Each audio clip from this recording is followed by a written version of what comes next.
Mage, you're really into puzzles, and all the ones you create seem very cool. Thank you. How do you ensure that players understand the puzzles and are able to figure out the solutions? Yeah, it's you never seem to be able to put the right puzzle in your campaign, so I kind of gave up on puzzles. I totally understand. Puzzles are, well, first of all, they're not for every group. Not every group even enjoys them. I might argue that that's because sometimes they are more trouble than they're worth, but um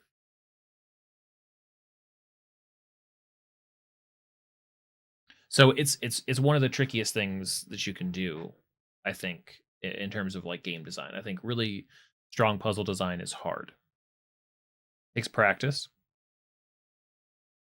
It's almost easier to do it for your table when you know your players than it is to do it in abstract for lots and lots and lots of people.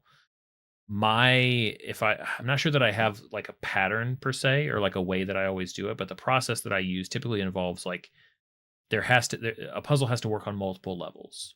That's going to increase the odds that the table that you're playing with is going to engage with it. So the easiest type of puzzle, and if you go back to the summer, I actually have we made one of these. I haven't released it yet. I'm gonna hopefully get to that. I've got these big idea puzzle props that I want to release. But most of the stuff I just design on stream. So if you stick around long enough, you'll probably just see me do it. But I would say like take a letter. A letter is a really easy prop. If you get some old paper or you tea stain it or whatever, any of us can sit down and write a letter that our party can find in game. And we could also very easily encode a message into that letter, right?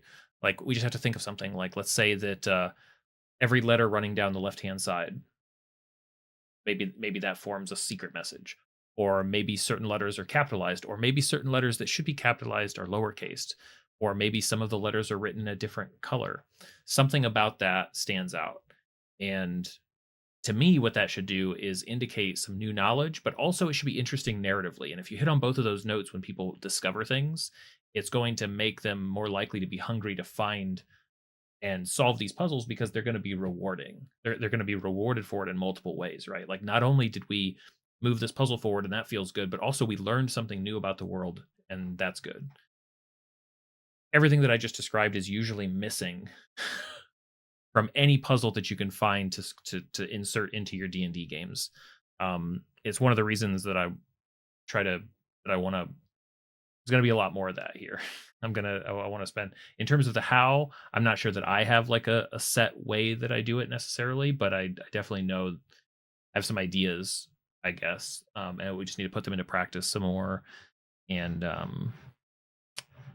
try to figure it out. But I think trying to hit on two things. I think letters are actually a really good beginner type of puzzle to do because we all have paper, we all can write some stuff and um, dream up an exchange between two people and hide some messages in there. That and then it's just a matter of making sure that the messages that are being shared and the communication between the characters is both giving information about the world and hopefully just like interesting and dramatic, right? Like if the story is being told alongside a puzzle and what that puzzle's conveying, I think you're going to have a lot more people engaging and actually trying to solve it because they're going to want to know what the next clue is or what the next bit of information is going to reveal for them.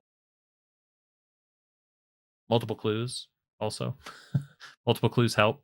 Um, the there's a reason that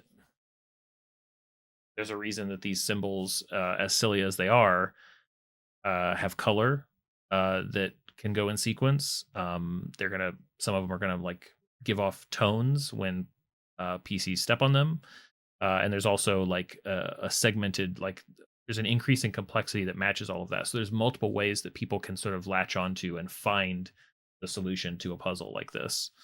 I'm not personally a fan of like the quantum solution where it's like let's just give them a puzzle and then wait a period of time and then just decide that they solved it. I think that builds up a lot of bad will amongst the party toward puzzles. I think it's ideally better if we have multiple ways to get to the solution that are already cooked up in it so that the party can feel smart. The goal of a puzzle should be that the players uh, feel like Indiana Jones, right? They just cracked the puzzle because they pieced it all together.